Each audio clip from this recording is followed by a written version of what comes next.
Warumi 14 mstari wa 2. Wakorintho, sorry, Wakorintho.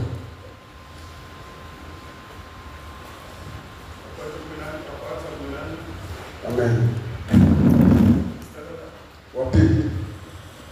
Mstari wa 2, maana yeye anenaye kwa lugha husemi na watu, bali husema na Mungu. Maana hakuna asikiaye, lakini anena mambo ya siri katika roho yake.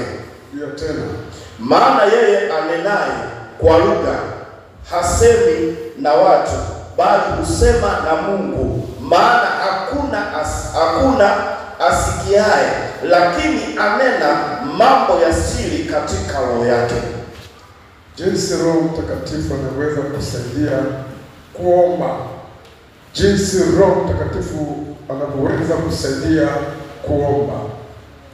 Jinsi Roho Mtakatifu anaweza kusaidia kuomba. Taka tukazungumzie habari za Roho Mtakatifu. Tulikuwa na kipindi cha Roho Mtakatifu. Nyakati hizi tutatembea katika Pasaka na Pentekoste muda mrefu sana. Mbele yetu na Pasaka, na tunataka na nyimbo ziwe zinamuinua Roho Mtakatifu na Pasaka. Endelea kujitengeneza na kuinua Bwana na kuombea hii wiki hii ya katikati, ya wiki ya uweza na mkono wa Mungu. Roho Mtakatifu atakuwa kazini. Yesu atakuwa kazini. Yesu atafanya operation. Yesu atafanya matengenezo. Yesu atafanya makubwa katikati ya wiki hizi. Yesu atajidhihirisha katikati ya kazi yake. Yesu atakwenda kukuhudumia. Yesu ataenda kutoa katika viwango hivyo vya mazoea na kwenda viwango ambavyo si vya kimazoea, kwa sababu Roho Mtakatifu atakuwa kazini mwenyewe na Yesu atakuwa kazini mwenyewe. Unataka utaki, kuna nguvu inaenda kuachiliwa katikati ya kanisa la Bwana. Sema amen. Sema amen. Tunazungumzie habari ya kuweza kusaidiwa katika maombi. Tumekuwa na kipindi cha maombi muda mrefu, na jaribu kuyachangisha maombi yako na maisha yako. Sio kama uliomba siku 40 zikapita tu, basi umemaliza kazi, hakuna kinachotokea, hakuna kinachoendelea. Inatakiwa kwamba kiwepo kitu kinaendelea. Tunataka tuone watu wanabadilishwa, wanaponywa, wanapigiwa maombi, wanainuliwa, wanapata kazi, wanajibia maombi yao. Kuna kitu kinaendelea kwenye kanisa la Bwana. Ni ujiza na udhihirisho wa Bwana. Wewe unatembea. Hii ndio kanisa la Bwana na kanisa la Mungu. Bwana Yesu asifiwe sana.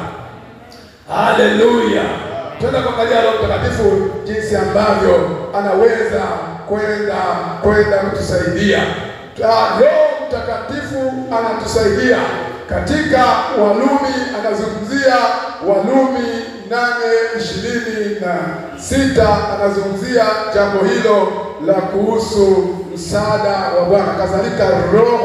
Kadhalika Roho naye utusaidia udhaifu wetu, kwa maana hatujui kuomba jinsi pasavyo, lakini Roho mwenyewe hutuombea kwa kugua kusikoweza kutamkwa, na yeye chunguzaye mioyo aijua nia ya Roho ilivyo, kwa kuwa huwaombea watakatifu kama pendavyo Bwana. Tunazungumzia jambo hilo. Hebu niombe sasa kwa ajili ya neno lake. Baba, libariki neno lake, lipake mafuta, chia nguvu zako, chia jeshi la malaika, chia moto, chia upako na mamlaka.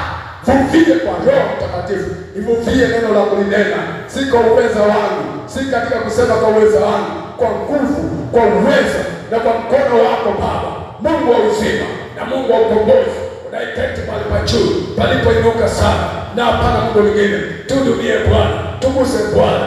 Roho Mtakatifu, shuka hapa, shuka hapa.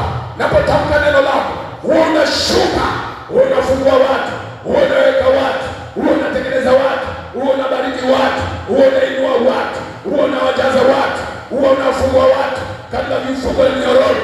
Kila ngome na uharibifu ziwe zinadondoka. Nguvu yako na uwezo tawale Baba. Uhai wa kiroho uwemo ndani, uhai uliokufa ndani ya mioyo ya watu, maisha ya kiroho yaliyopotea yakawa yanarejeshwa katika jina la Yesu, na hiyo katika upako na mamlaka katika jina lako. Neno la kinabii na ufunuo litoke ndani yangu katika jina la Yesu. Asante Yesu. Amen. Naweza kumshangilia Bwana kwa makofi.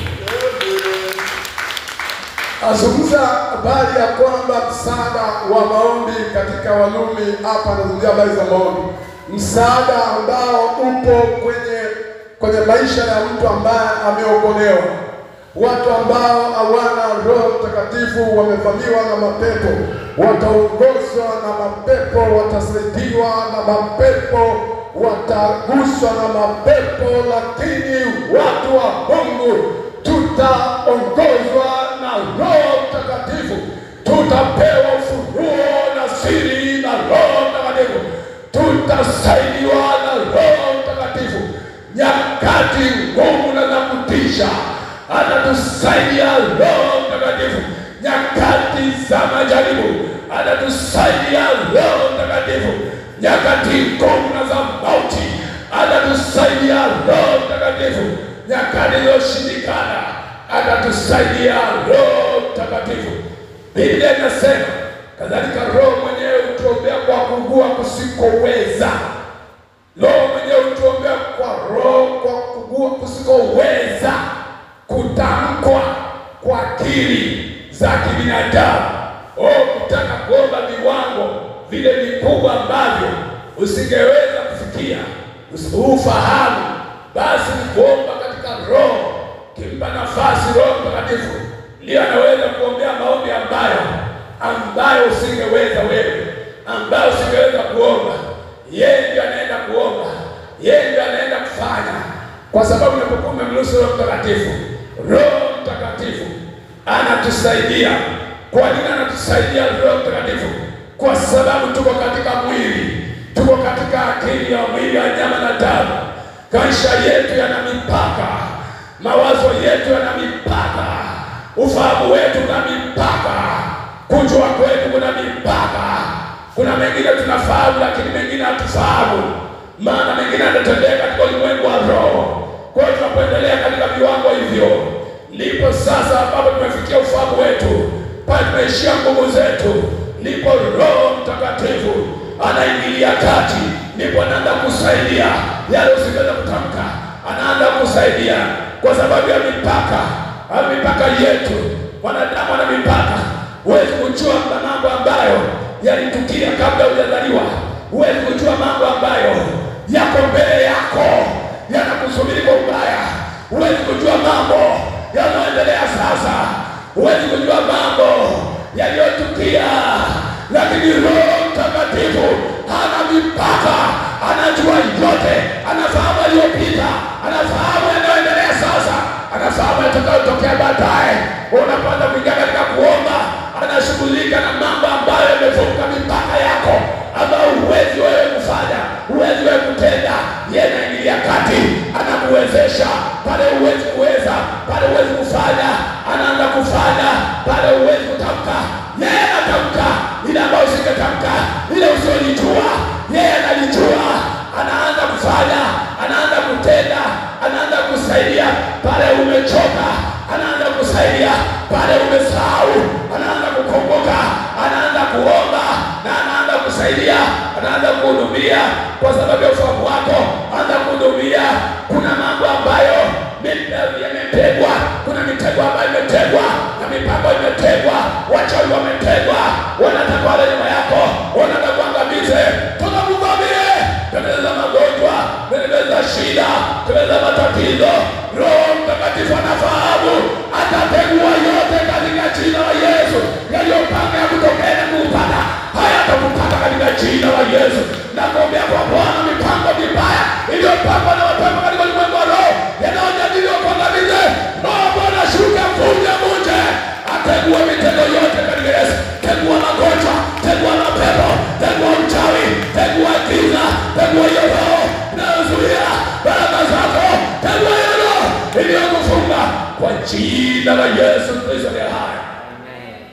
Mtumishi wa Mungu wakati ule Elisha alikuwa nyumbani kwake akiwa amejaa roho. Wafalme wa Pili sura ya 6 mstari wa 9. Alipokuwa nyumbani kwake akiomba, shitoraba sakaraba shenderebe shitorabashi kuonyesha Washamu wanajipanga kwa ajili ya kushambulia Israeli. Akatokea akamwambia mfalme, wakajipanga wakazuia, mpaka yule mtu akasema, mtaniambia ni nani aliye upande wa adui ambaye anatoa siri zetu? Wale watu wakasema ni mtu yule Mungu Elia, ambaye Elisha mambo yake nasema silini yeye anayachukua. Hakuna siri kwa mtu aliye na Roho Mtakatifu yanayomruhusu. Huwezi kumdanganya, huwezi kufanya hila, huwezi kupiga mitego. Anajua yote.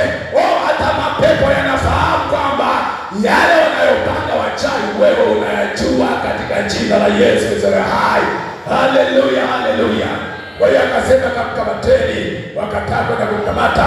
Bwana akamtetea kwa sababu alijua ila zote ambazo zilikuwa zinaendelea. Kwa hiyo akapona, akawa salama. Unajua ni wakati gani Roho Mtakatifu anakusaidia kuomba? Anakusaidia kuomba wakati huombi kwa akili, bali unaomba kwa lugha. Kuomba kwa lugha ni nini? Kuomba kwa lugha ni kunena kwa lugha. Kunena kwa lugha ni nini? Ni Roho Mtakatifu anaongea na Roho Mtakatifu anaongea na roho yako, na roho yako, na akili zako hazina matunda, hazina ufahamu, hazifahamu kinachoongelewa, isipokuwa roho yako inakuwa inafahamu na Mungu anafahamu. Roho yako inaongea na Mungu moja kwa moja, na Mungu anasikia uongea na Mungu. Ongea lugha na Mungu, anazungumza na Bwana, na Mungu anaelewa lugha ile ambayo inakuwa roho yako inaongea.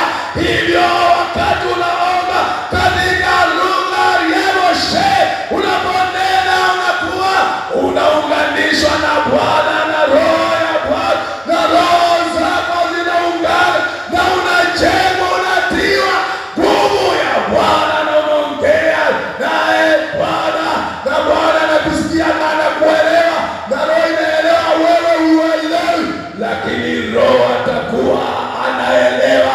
Wewe uelewi wakati mitego inateguliwa, wakati unalindwa ujui, lakini roho yako inajua, inaomba, inakuepusha na janga na mauti, inaepuka.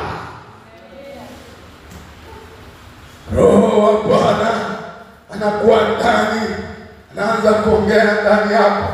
Kwa hiyo hapo inakuwa ndiyo maana sasa unaponena kwa lugha, akili zako na mipaka yako inakaa pembeni. Roho itaanza kuomba kinachotakiwa, sichoweza wewe kutamka. Risha tarabakoshi, kile ambacho ujui, shitarabashi, yeye anaanza kuongea kile usichokijua, sichokielewa, na unajengwa wakati huo, unatengenezwa wakati huo. Kwa hiyo unakuwa, ndio maana shangaa mambo mengine utaepuka, hata wewe ujui jinsi ambavyo umeweza kuepuka. Haleluya, Bwana Yesu asifiwe sana. Sasa kisha ingia hapo, kishajazwa Roho Mtakatifu, anaanza kusaidia kuomba viwango vile ambavyo unatakia ujibiwe maombi yako. Lakini haitoshi, kwa niongeza kidogo, nje kidogo asogee. Pia Roho Mtakatifu atakuongoza juu ya maisha yako. Mtu ambaye amejazwa Roho Mtakatifu, ratiba yako ya siku inaandaliwa na Roho Mtakatifu.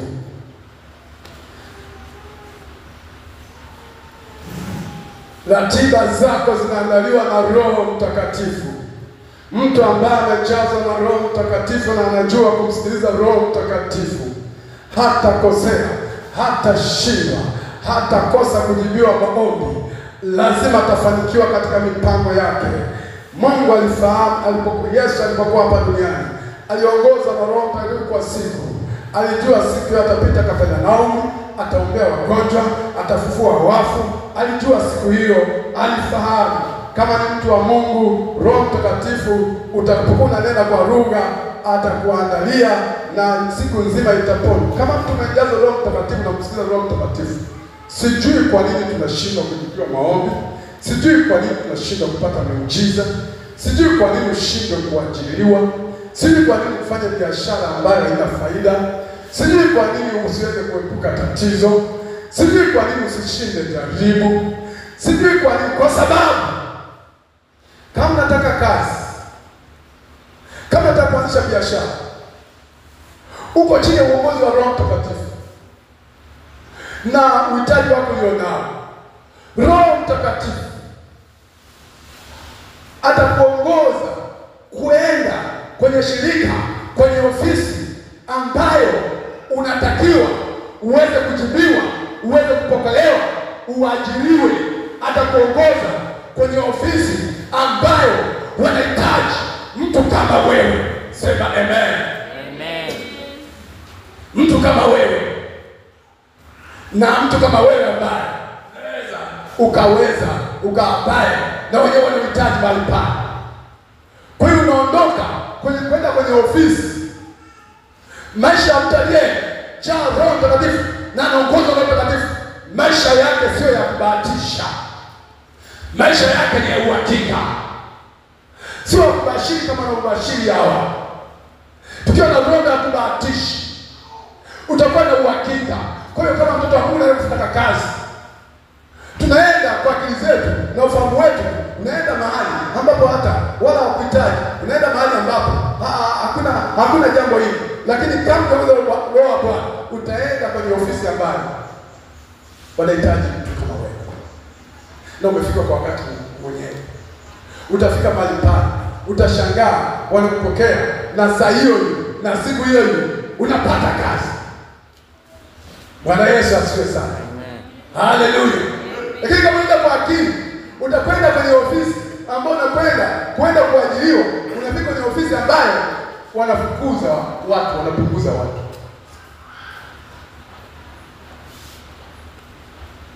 Unakwenda kwenye ofisi ambayo wanapunguza watu. Unapoenda pale kama unaomba kazi, wanakushangaa.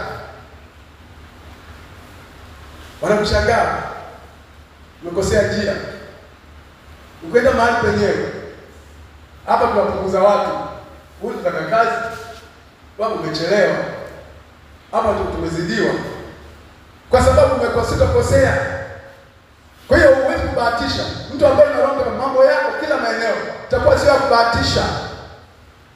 Wakati unaenda kufanya biashara ya kufanya, utaenda kubahatisha. Maadamu biashara unaenda kwenda kufanya kwenye mashamba, kwenye mradi wowote, utabahatisha. Kama unaongozwa na Roho wa Bwana, utaongozwa kwenda kufanya biashara ambayo itasababisha kwamba iweze kuletea faida na upate kufanikiwa, upate kuweza kufanikiwa na kutembea katika ushindi.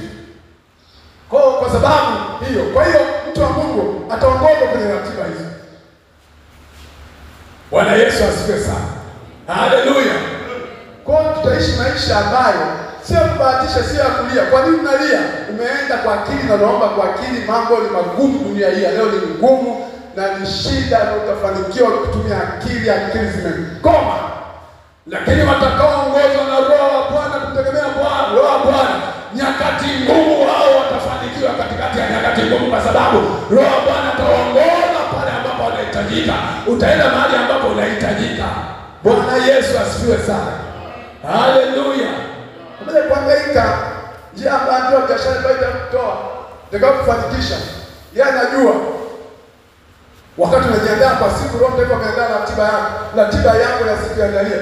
Anajua kesho utasafiri, utapanda bajaji, utaenda mwendo kasi, kuna ajali kwenye bajaji, kwenye bodaboda utakayopanda, mtateleza, mtaanguka. Roho Mtakatifu anafahamu. Roho shetani wako roko shakaribo raba saba raisha. Unaponena kwa lugha ndipo anaanza kusaidia, si unapoenda kwa akili. Pale uliponena kwa lugha ndipo iteguliwa mitego ya ajali ya bajaji, mwendo kasi, sijui wapi. Roho anashughulika kila maeneo, unapita kila maeneo. Unashangaa unakuwa salama. Anajua kesho bosi mtakuazana. Unaenda unafahamu. Chokoreka shetereka saka. mlikuwa mkwazana na bosi, Roho Mtakatifu anabadilisha, anashangaa mnapendana, walipopepa kuzuia kukwazana, mnapendana. Roho ameshakara. Haleluya! Roho Mtakatifu anakuongoza. Sasa ratiba yanaziponya, utapita katika ratiba za Roho Mtakatifu na utembea katika uongozi wa Roho Mtakatifu. Usaidia, Roho utapona. Yote unaandaa, umeshaomba, kinachotokea ndio hapa tumepona. Ili wachekesha ibada za katikati, wale wanataka ibada za katikati.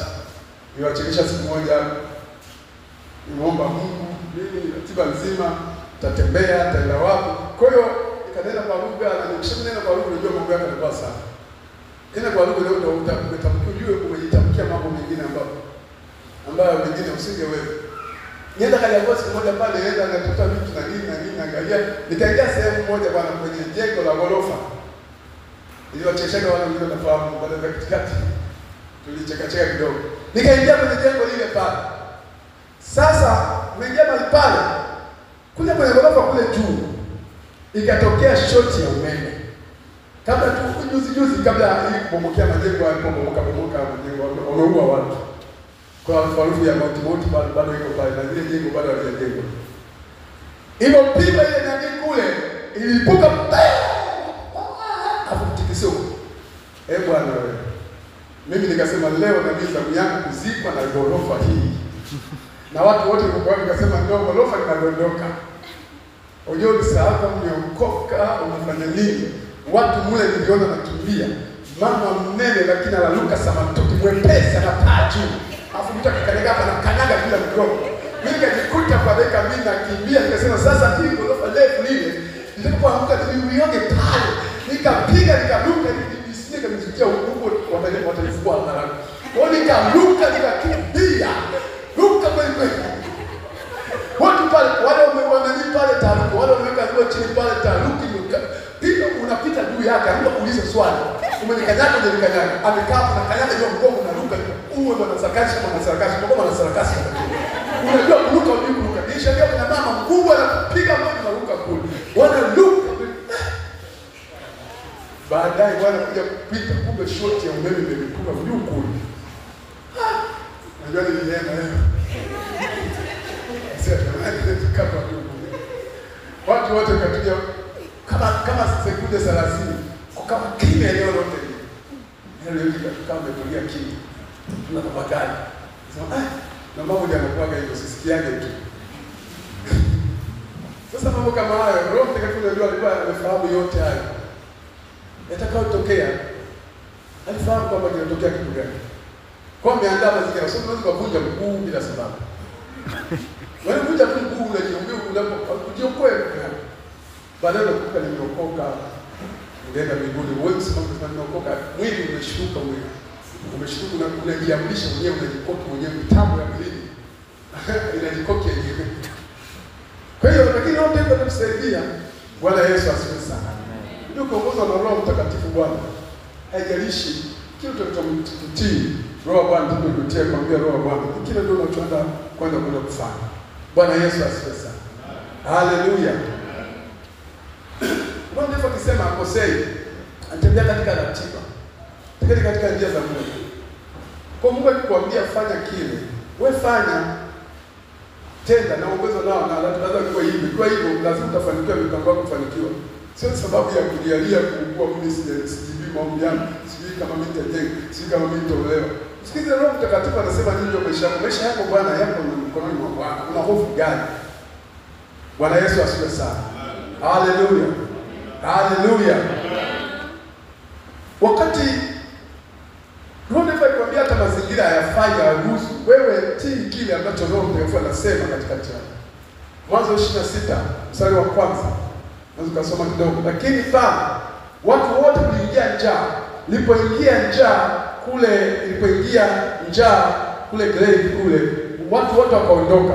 Roho Mtakatifu akamwambia Isaka, baki hapa usiondoke. Nitakubariki hapa. Wacha wanene kule. Nitakubariki hapa. Rika soko roba shaka raba. Rishende. Akili inasema kuondoke. Akili inasema hapa utakufa njaa. Akili inaona mauti. akili inaona uharibifu. Roho Mtakatifu anaona baraka. Roho Mtakatifu anaona kufanikiwa kwako. Hapo unaona kwamba pana mauti, mateso, lakini Roho Mtakatifu anaviona vitu ambavyo wewe uvioni, ya kwenda kukuinua. Sema amen. Haleluya. Pale umekata tamaa, panatisha kwa ukame, Roho ana kitu anakwenda kufanya. Asabaki hapo. Akabaki pale, akabarikiwa kipimo kimoja, kazaa 100. Akafanikiwa pale. Mwanzo 26 pale. Akafanikiwa pale. Bwana Yesu asifiwe sana. Haleluya. Roho Mtakatifu akisema na wewe jambo, wewe fuata, tembea kwenye ramani. Mtu anatembea katika ramani za Roho Mtakatifu, lazima afanikiwe kibiashara, lazima afanikiwe kiuchumi, lazima afanikiwe kiajira na cheo, lazima afanikiwe katika mipango yake, lazima afanikiwe kimilani na kiuchumi na kilimo, lazima afanikiwe katika mipango yake, kwa sababu atakwenda mshale, atakwenda matatizo mengi. Mungu anakuwa pamoja naye. Wakati akili yako inaona matatizo, utakapoanza kunena kwa lugha reshetorabasatara shitorewoshapa, pale penye shida, Roho anakuombea, shida inabadilika. Kama unabadilika, inatokea baraka na mafanikio. Na nisema unaponena kwa lugha ndipo anakusaidia, sio wakati unaomba kwa akili. Na ndio maombi, hata kuomba kwa akili Mungu anakusaidia, lakini maombi yale kuomba kwa akili yana mipaka na uweze kufikia wengine. Sasa uombe kwa undani na yale ambayo onekani, na bidii ya kwamba kuweza kunena kwa lugha ili uweze kusaidiwa. Bwana Yesu asifiwe sana. Haleluya. Pale imeshindikana. Sasa yeye akabarikiwa hapo. Mauti iliona njaa. Wewe utaona mauti pale unaona aibu, unaona fedheha. Roho Mtakatifu anaona unaenda kubarikiwa hapo. Bwana Yesu asifiwe sana. Amen. Mtu mmoja nilikuwa natoa mfano juzi, somo nilipitia na maendelezo naongeza zaidi. Lakini mama mmoja anaambiwa na Roho Mtakatifu, anaambiwa kimbia. Mama anatembea, anaambia kimbia. Yeye anatembea, kaambia kimbia kwa kusukuma. Mama akaanza kutimua mbio bila sababu Olimpiki ya nguvu. Kaanza kukimbia. Kwa nini? Roho Mtakatifu anamuongoza kimbia. Anakimbia. Anapuza moyo, sema kimbia. Fika nyumbani, akafunga mlango, alikuwa mlimani ndio akafunga. Baadaye kufungua mlango, akaangalia watu wanasema kule. Huko amepita, huko hayupo, angalia huko katikati. Huku mbele hayupo, angalia huko kwa nyuma. Wasema angalia huko mbele, huko alishapita, angalia huko. Yana waangalia. Nani alimsaidia?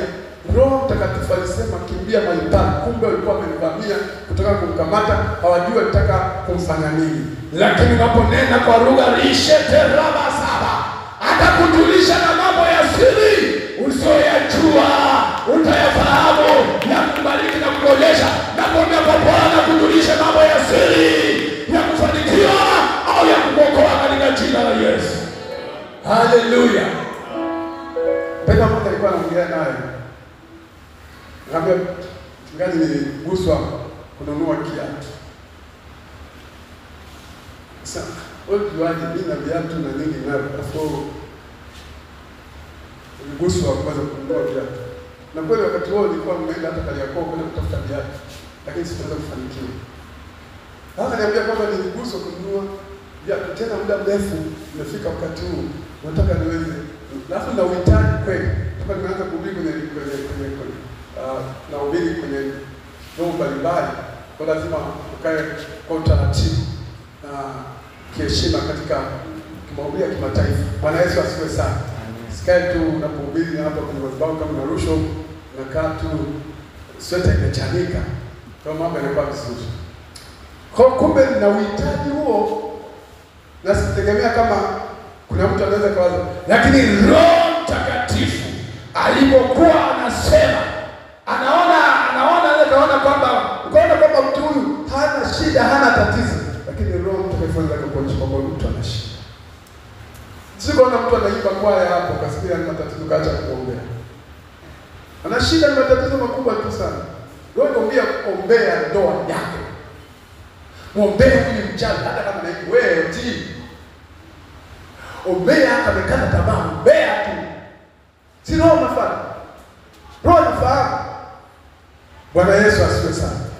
Haleluya. Nikamwambia yule mtu, kwambia ni roho wa Bwana kabisa amekugusa, sio jambo la kawaida. Na roho aliyekutuma na aliyekuambia jambo hili lazima utaenda kubarikiwa na unaweza kuinuliwa. Sema amen. Sema amen. Haleluya. Haleluya. Sasa Roho Mtakatifu anapokuwepo ndani yako, yeye ndio anaomba, anaanza kukuombea kwa lugha ambayo anapoanza kukusaidia. Kwanza unakuwa unajijenga, unapoenda kwa lugha unajijenga, unajiwezesha, unaanza kushinda. Unapoenda kwa lugha utakuwa na nguvu ya kushinda majaribu. Mtu ukiona aanguki katika wokovu ni mtu anayenena kwa lugha, amejijenga kiroho, anajengwa na Roho Mtakatifu.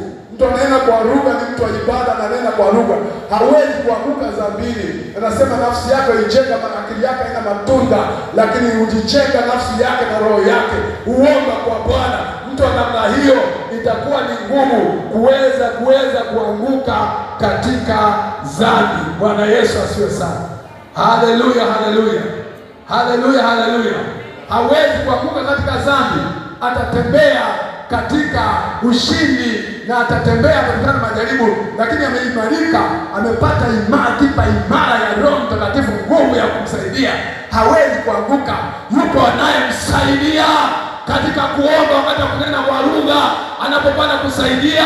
Ndio hivyo, ukiona mtu umeshindwa, umeanguka, ulimwacha Roho Mtakatifu kukusaidia, lakini Roho Mtakatifu ndani yako kukusaidia, huwezi kuanguka. Atakushikilia, atakukamata nyakati ngumu na nyakati za majaribu, anakushikilia na kukamata, unakuwa imara, utikisiki, hautaanguka dhambini. Sema amen. Sema amen. Haleluya. Haleluya.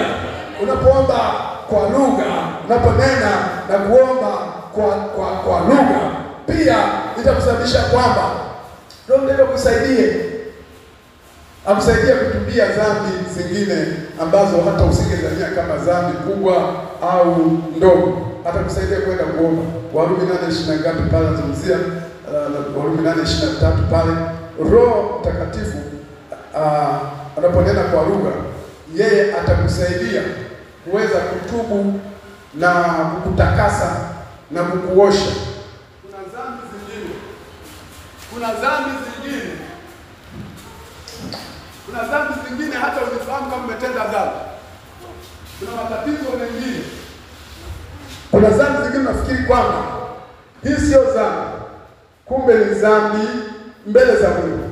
Biblia inasema kuna dhambi kubwa au ndogo. Of course kwamba sio kwamba kuna dhambi kubwa au ndogo. Dhambi huwa tu kwamba katika utekelezaji na madhara yake ndio tofauti wake, kwamba ni kubwa au ndogo. Kuna dhambi zingine zinakuangamiza na zinaweza kukuangamiza, lakini wewe hujui kama ni dhambi ya kuweza kukuangamiza. Bwana Yesu asifiwe sana. Bwana Yesu asifiwe. Kuna dhambi zingine unaziona kwa macho na kwa akili, hazina madhara, kama hazina shida, kama hazina tatizo, lakini Roho Mtakatifu anapoiona ile dhambi, ataanza kuagua na kuomba na kulia ile dhambi ya mwesani, ya kwamba ni dhambi ndogo, haina madhara, hatakuwa na shida. Roho Mtakatifu anaanza kukuombea kwa kugua, kufanya tamka, anaenda kwa Baba, anaanza kulia, Aba, kusamehe, kuna dhambi inamuotea, iko miguuni mwake, inataka kumwangamiza. Risho tola basaba, anaanza kuzuia na kuondoa ile dhambi na mtego wa dhambi ambao ulikuwa hatari wa kuangamiza. Anaanza kulia, anaanza kuomba. Unashangaa dhambi ilikuwa ikuangushe na ikupoteze bila kujua, bila uelewa. Wewe unashangaa umepona, umevuka salama, kumbe ilikuwa uanguke, lakini Roho Mtakatifu alikuombea kwa Baba, akailisha ile dhambi, umepona mpaka leo unasonga mbele. Nani amekusaidia? Ni Roho Mtakatifu amekusaidia. Ndio umepona. Ungeomba kwa akili usingepona.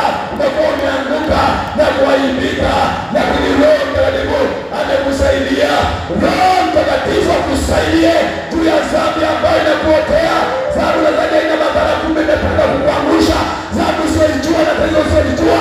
Roho itaendeleza Baba, au uone kulia Bwana akusaidie na aweze kukuepusha na anguko na dhambi hiyo.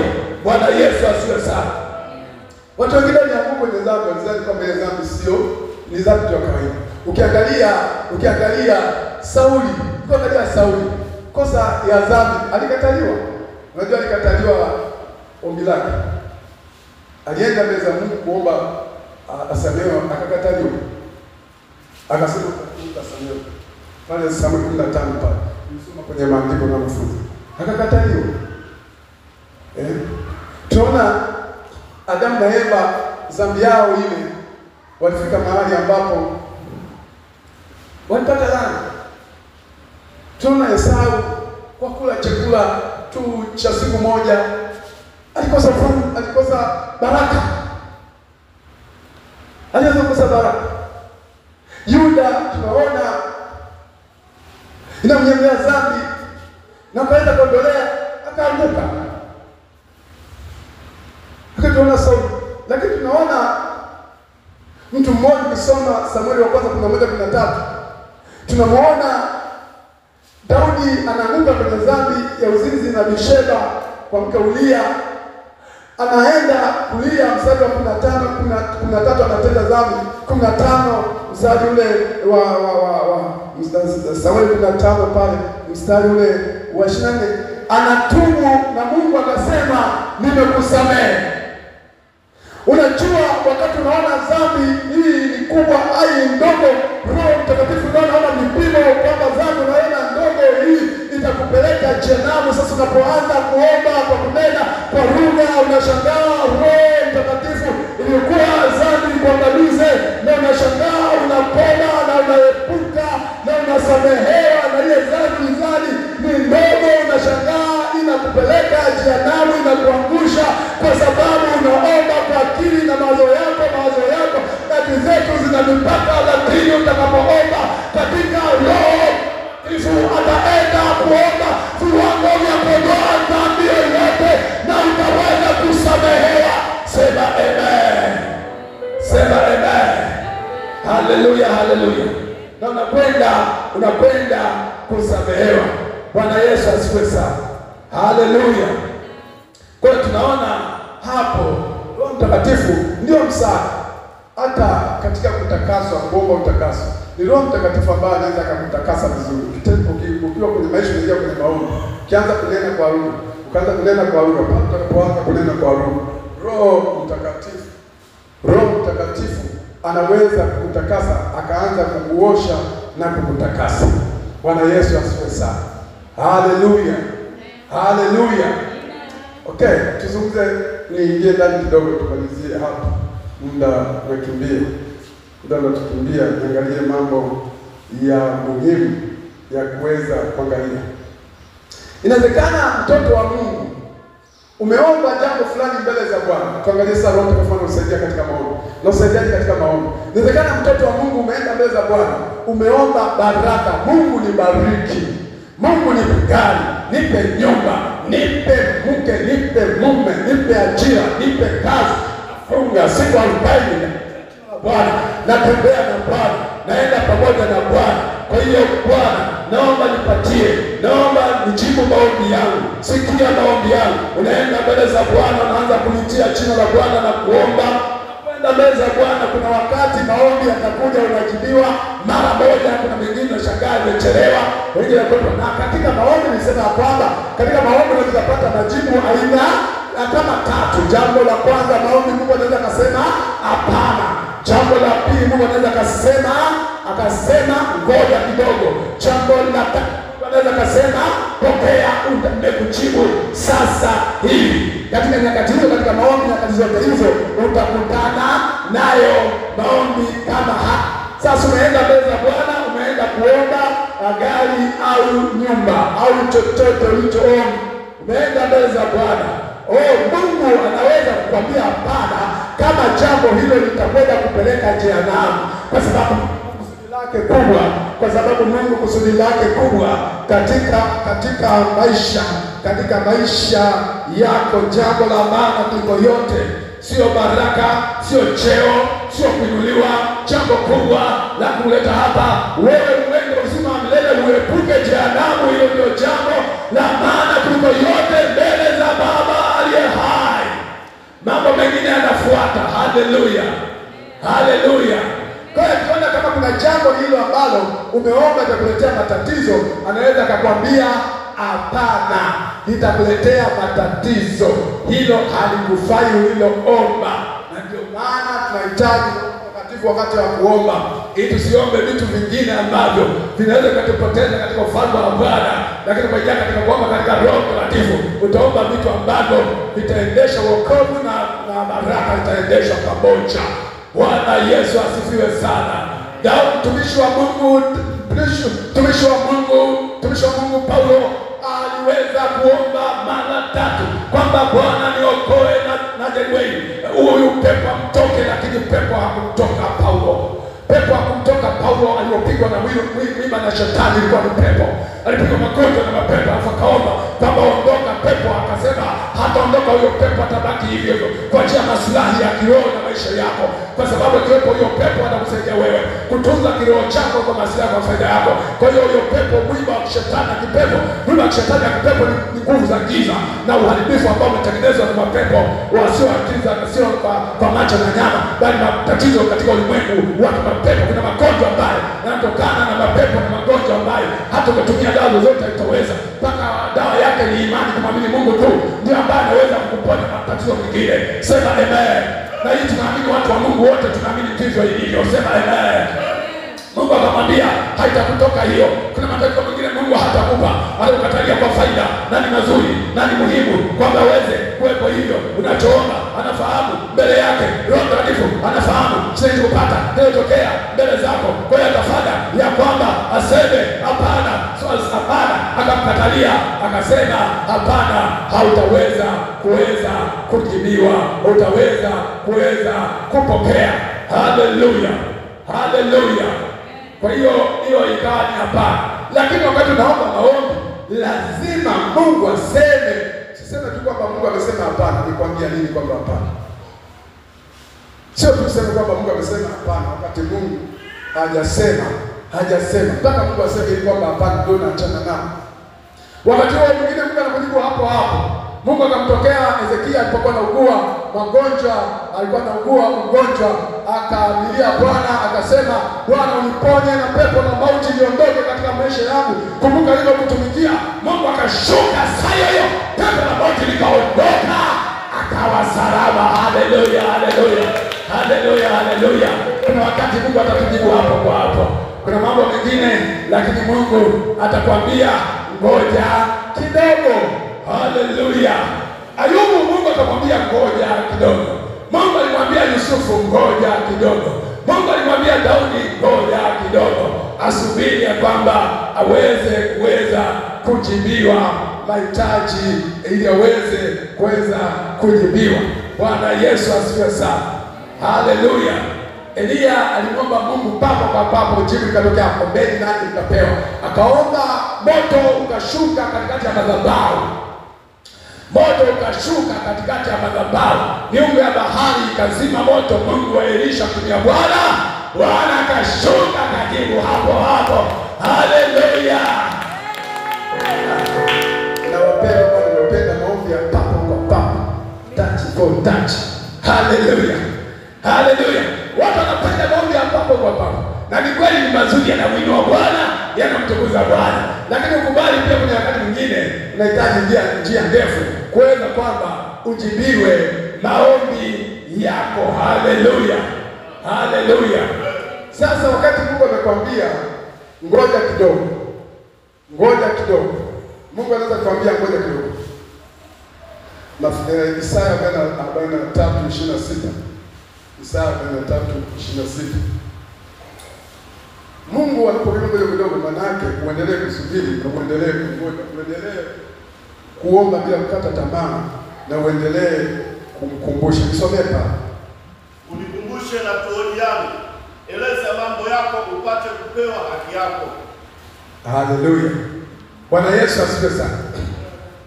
Wakati umeomba utajiri na baraka, sijui umeomba kitu gani wewe? Umeomba jambo gani katika maisha yako? Wakati umeomba hitaji lako na kitu fulani umeomba mbele za Bwana, umepeleka mbele za Bwana. Mungu umeomba upate gari, uwe milionea, upate mume, upate mke,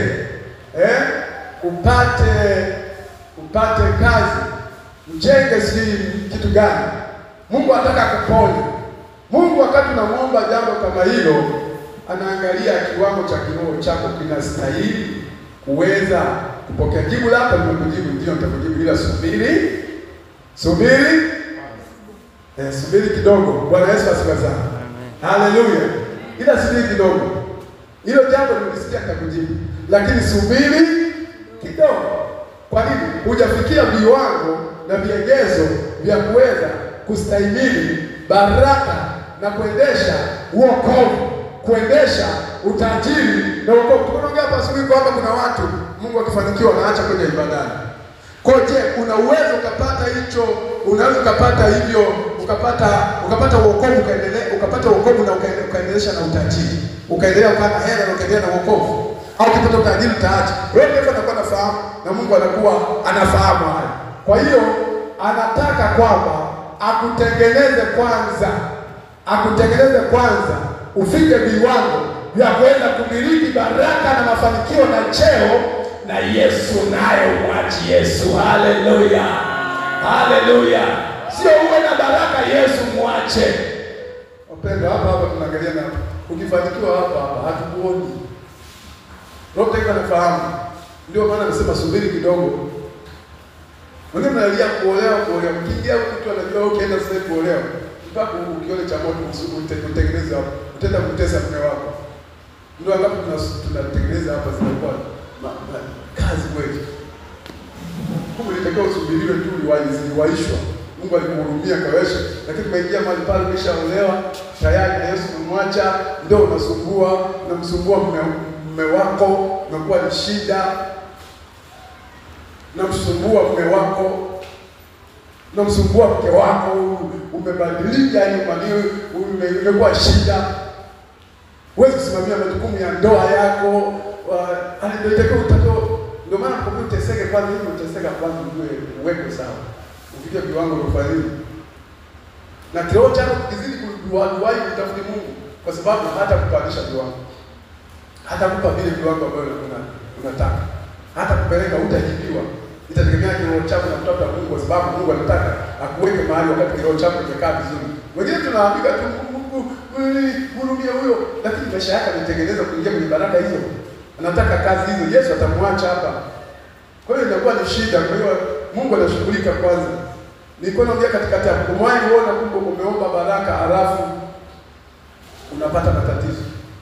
Umeomba baraka mafanikio halafu unaingia kwenye jaribu. Wangapi unaomba mafanikio halafu unashangaa unaingia kwenye matatizo, yaani hali ndio imechafuka. Afadhali jana. Yaani afadhali jana, leo ni mbaya. Uliomba mafanikio, uliomba sababu halafu hali kwa unajua nani anayekutana na hali, unaomba mema yanatokea mabaya. Amen. Inatokea hiyo. Sasa kama umekuwa na nini kiroho, ndio unafikiria nini sasa? Penda mmoja alikuwa mfunga na kuomba. Kafunga na kuomba.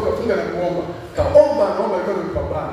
Anamaliza maombi, kakaa kwenye kiti pale, kadondoka. Tanguka chini.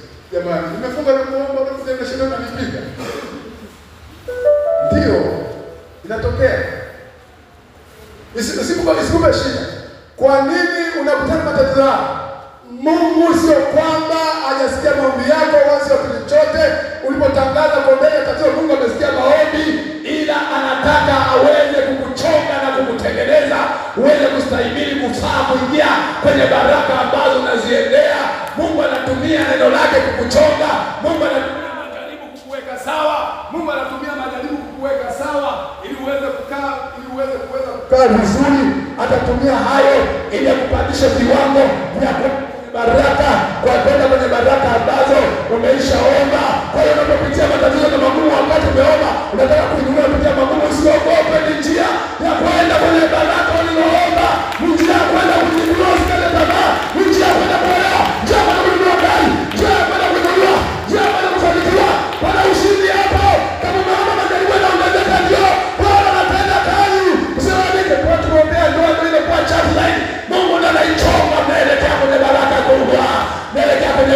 usikate tamaa, endelea kuomba zaidi hata kwa matokeo mabaya. Sema amen, sema amen, sema amen, sema amen. Unapata habari za Yusufu akaota ndoto katika kitabu kile cha Mwanzo, kitabu cha Mwanzo sura ya 37, akawa analitia jina Bwana, naomba akasema, Bwana nimeota ndoto, naona miganda yote inanihudumia, mimi 11 inanishuhudia mimi. Wakasema huyu Bwana, kesho akasema mwezi na nyota naona mimi zinajelekea. Kesho akasema tumeona sema jamaa wana ndoto, tumkamata tumuue.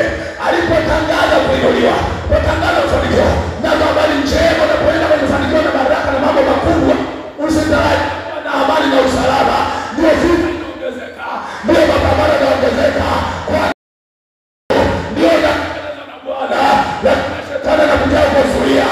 Chochea maombi, endelea kuomba, endelea kulitia jina la Bwana, endelea kutafuta Bwana.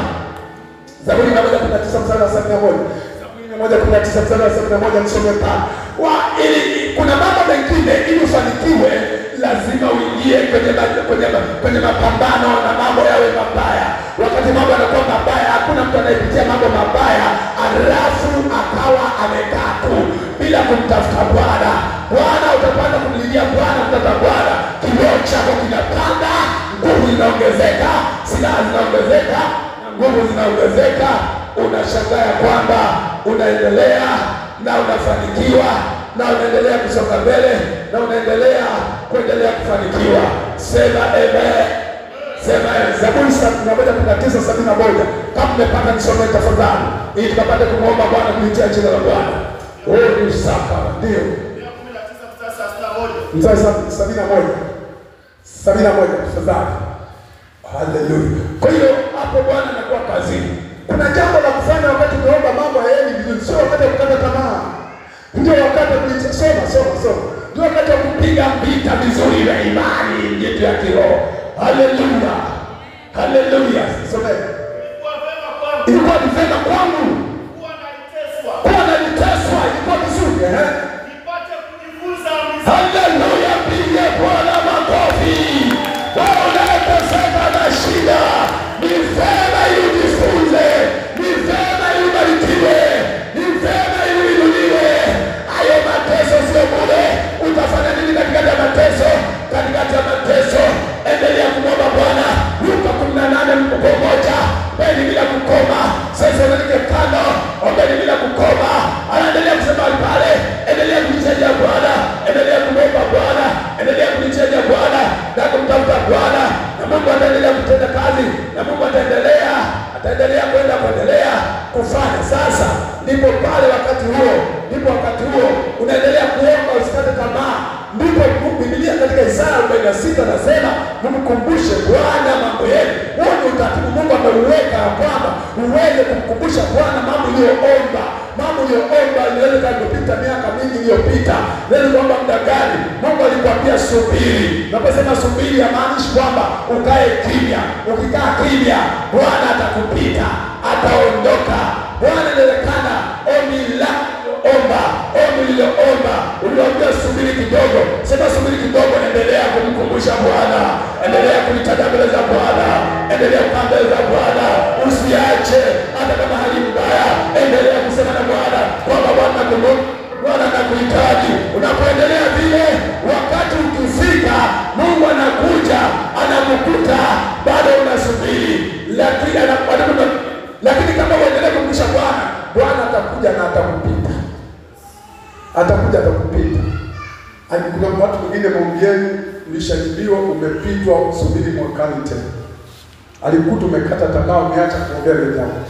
Abraham na Sara walikuwa mahali pale, wakamwambia kuacha, hakata tamaa. Jambo lilikuwa la muda mrefu, huwezi kusubiri bila msaada wa Roho Mtakatifu. Lazima subiri kwa msaada wa Roho Mtakatifu, ndipo tunasubiri na kupokea majibu. Kwa msaada wa Roho Mtakatifu tutasubiri. Abraham alikaa miaka mingi, lakini ndio ulimsaidia. Walipotokea wale malaika watatu, akiwepo pale Roho wa Bwana, akiwepo katika utatu pale, anatokea pale. Abraham akasema, usinipite, kumbuka una miaka mingi. Hawakupita, hawakamata mahali pale, wakawa pale. Haleluya. Na kuombea kwa Bwana, majibu yako yanataka kukupita, yakamatwe na Roho Mtakatifu. Majibu yako ya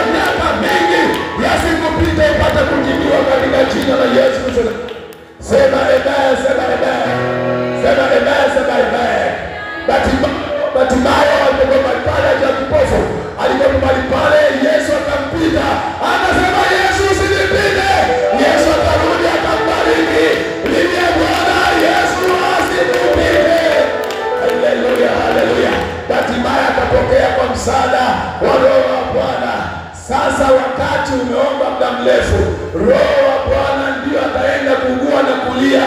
Ataanza kulia Aba na kuanza kuomba, ataanza kumkumbusha Roho Mtakatifu maombi uliyoomba miaka mingi iliyopita, muda mrefu, na kunena kwa Roho rishe toraba saba riambo robo satari sekarabashi riko. Wewe ulisahau, umekata tamaa, umechoka, umesahau kama uliomba baraka, uliomba utajiri, uliomba vitu mbalimbali, umekatia tamaa, unaendelea kuomba mengine. Ulisahau kama uliomba gari, uliomba nyumba, uliomba mchumba, uliomba uponyaji, uliomba ajira, umesahau, unaendelea kwa mengine. Lakini Roho Mtakatifu hajasahau, anakumbuka yote. Unaponena kwa lugha rishe terara saba, anaenda mbele za Baba, anaanza robe shaka raba saba. Asema, Baba, mtoto wako mwaka juzi aliomba apate kujenga nyumba, hukumpa Baba. Mwaka jana ameomba tena, Baba hujamjibu.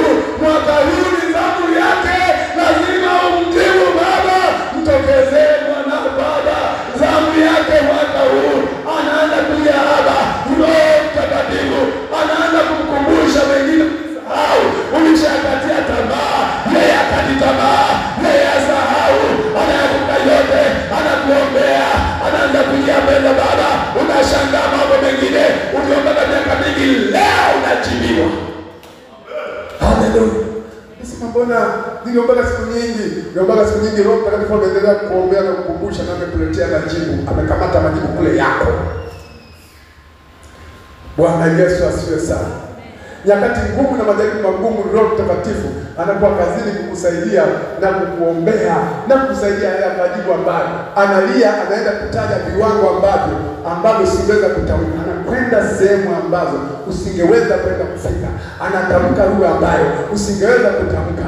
Anafanya maombi ambayo usingeweza kuomba, na maombi ambayo usingeweza kuletea majibu. Anaenda kulia Aba, anapanda na kulia. Unashangaa unajibiwa yale maombi ambayo ya siku nyingi unasema, mbona niliomba muda mrefu, leo ndio najibiwa. Imekuwaje mpaka nimeweza kujibiwa? Bwana Yesu asifiwe sana. Haleluya, haleluya, haleluya. Ni kwa sababu Roho ndiye anakusaidia. Wewe umechoka, umekatia tamaa. Kuna vitu umevikatia tamaa, umevichokea tamaa, umeomba ufike kama Roho Mtakatifu hajakata tamaa, yeye achoki. Yeye anaendelea kukuombea. Acha kukata tamaa. Roho ndiye kazini. Unapoenda kunena kwa lugha, anaenda kuombea ulioyasahau, ulioyakatia tamaa, yaliyoshindikana, anaenda kuombea, unakwenda kujibiwa. Bwana Yesu asifiwe sana. Na kuombea kwa Bwana majeshi aliye hai, mambo uliyoyakatia tamaa, mambo yaliyoshindikana, mambo uliyokatia tamaa, uzani kwamba utajibiwa. Roho Mtakatifu siku ya leo kuombe mpaka ujibiwe katika jina la Yesu. Bwana mtokeze, kuacha Bwana wewe kutenda, Bwana afanye yale ambayo amesalia. Bwana afanye na atende. Sema amen, sema amen, sema amen, sema amen. Shida tu ni kwamba uombe kwa kunena kwa lugha. Wengi waombe kwa kunena kwa lugha, unaomshia kwenye kuomba kwa akili zako ni mpaka hapo. Na inafika wakati ambapo Roho Mtakatifu anataka kusaidie, huna ushirika naye, huna muda naye. Hapa kanisani tumeomba sana dakika 30 ndio tumeomba sana.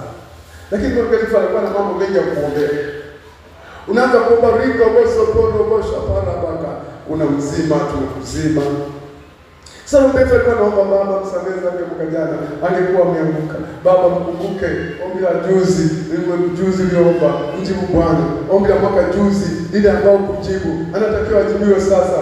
Kumbuka Baba, ringo bodogo bodo, ramba sababa, na Baba mbele pale kuna pepo anataka kumnyoa. Umeacha faida ambayo inakusaidia kule. Kesho naanza kuomba tena, Baba uneboshi. Riba anaenda kutakasa, kukusaidia. Kuna vita, kuna mapambano. Rika usoko, ramba saba. Ndio msaidie, mbariki sasa, ajibiwe. Nakata, hajamaliza maombi. Anakatishwa. Kuna shangaa Roho Mtakatifu nafasi ya kusaidia umemkatisha. Alikuwa na mambo ya kusema mengi, mambo ya kusema, anakuta kwamba yale hayapo aliyotakiwa aweze kufanya katikati yako. Bwana Yesu asifiwe sana. Haleluya, haleluya. Kwa hiyo anakuwa hawezi kwenda kusaidia, anataka kusaidia jambo lako gumu ulio nalo.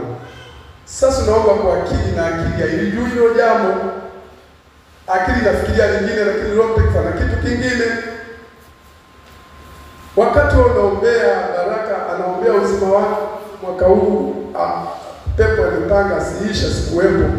Unaanza kuomba nibariki, nijenge, lakini roho risho tora masa ana mnavunja mauti na mchawi waliopanga kumlemaza mwaka huu na vunja visa kabla masa.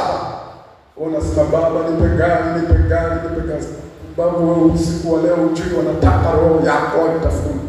Ora Baba ninataka ponya biashara, wanatafuta ndoa yako. Baba nataka watafuta wa mtoto wako. Utakatifu na Injili ya kati.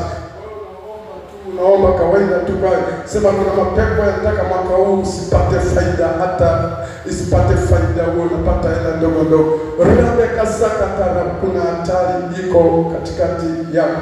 Sasa vitu hivyo Roho Mtakatifu hawezi kusaidia wakati unaomba Baba ninaomba unilinde macho makavu. Baba nilinde. Haleluya. Haleluya. Haleluya. Siku ya leo tulinde tupone. Haleluya. Hapo uwezo sikuishia katika nini? Katika lakini mtu aliyejaa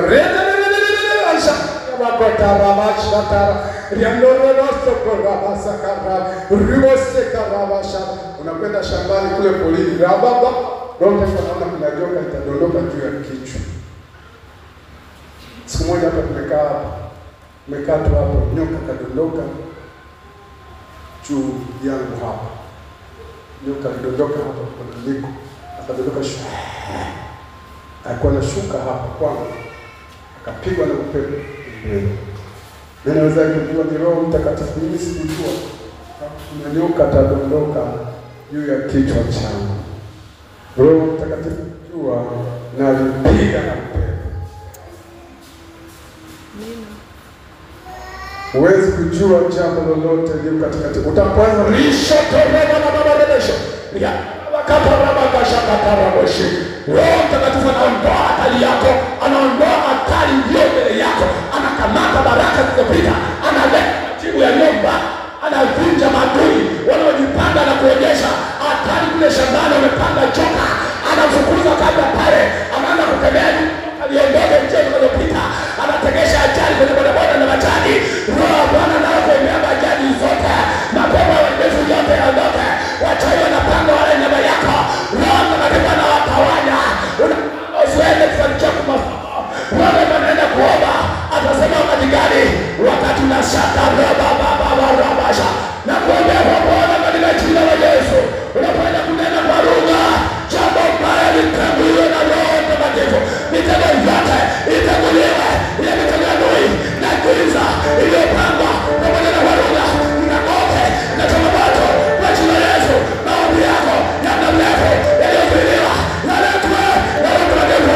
Roho Mtakatifu ananena ndani yako, akuinue, akufanikishe, ukafanikishe na maisha na uhakika bila kona na bonea.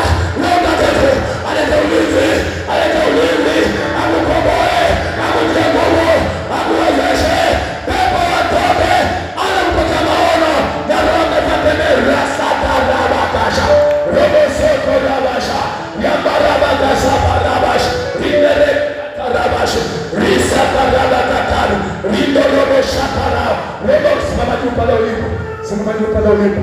Rika saka bakoroboshi orabakasaka loshita rabakasa loko shekere rokoto saparabakataraboshi lindere rokoto roboshita robo.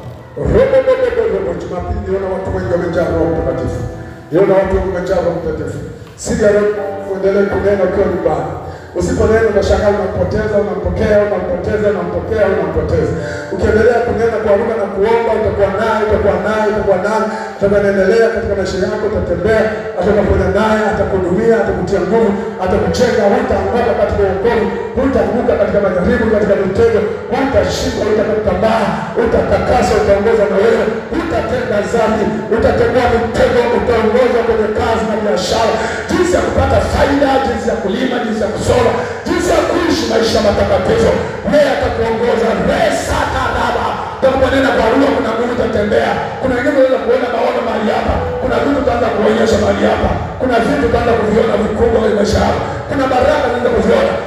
Kuna majibu ya maombi ambayo uliomba miaka mingi yataanza kutokea mwaka huu. Naona kuna watu wengi wanaenda kufanikiwa. Kuna watu wengi wanakwenda kuchibiwa. Unakwenda kuchibiwa kwa kunena kwa lugha na kuomba. Roho anafanya jambo. Afanye jambo jipya.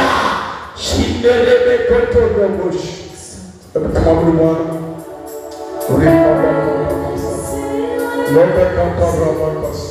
Usichukulie kawaida ibada hii. Kuna kitu Mungu anafanya. Kuna vitu Mungu anafungua. Kuna nguvu anakwenda kufungua. Kuna roho anaenda kukuweka huko. Kuna nguvu anakwenda kuweka huko.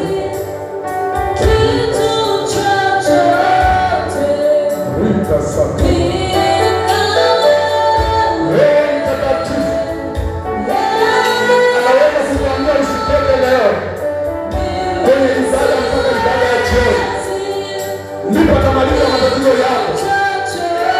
Wakati wengine wanatembea wanaondoka, wewe unakwambia ubaki na Bwana.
Mtakatifu, tembea katika upako, saidia Roho Mtakatifu, tembea katika kufanikiwa.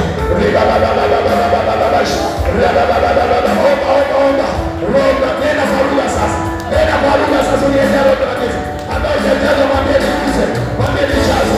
Unaponena kwa lugha, Roho Mtakatifu anafahamu kutoka hapa kuna jaribu gani, kuna makwazo yameandaliwa, kuna vitu vya kukwaza, kuna mashauri ya shetani, kuna uchawi, kuna giza, kuna hasara, kuna jambo la kuanzisha habari, kuna kifungo kimekumatisha. Roho Mtakatifu anafahamu. Unaponena kwa lugha, anategua mitego, anaondoa magonjwa, anaondoa giza, anaondoa uharibifu. Riba saka rababashi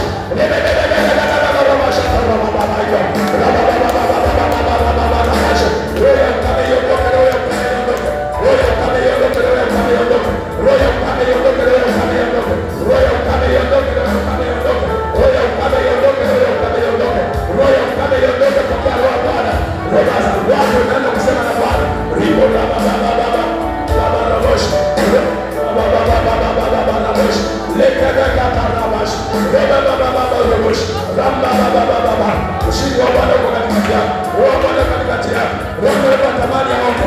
Roho wa tamani aombe. Tamani aombe ndani yako. Sheka raba baba baba. Sio watu kuomba, sio watu kuomba.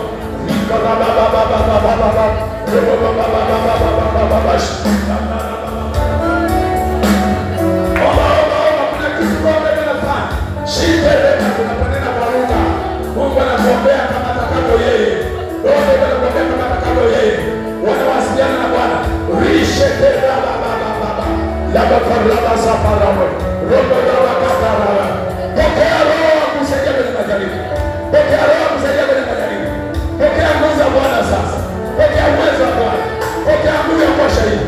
Pokea nguvu ya kushinda. Ramba baba baba baba baba baba roboshi. Rindelebe baba baba bashi. Katika jina la Yesu, katika jina la Yesu. Pokea nguvu za kushinda majaribu. Rika sakata rabashi.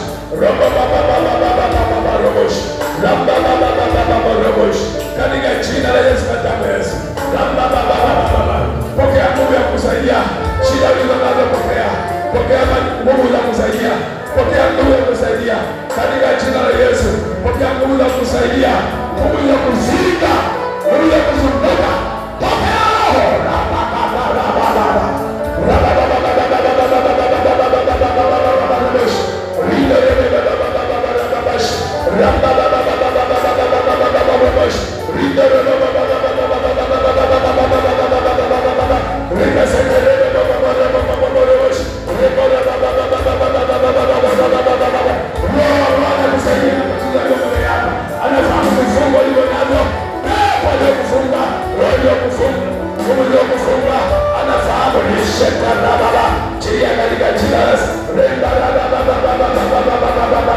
Pokea roho ya kusaidia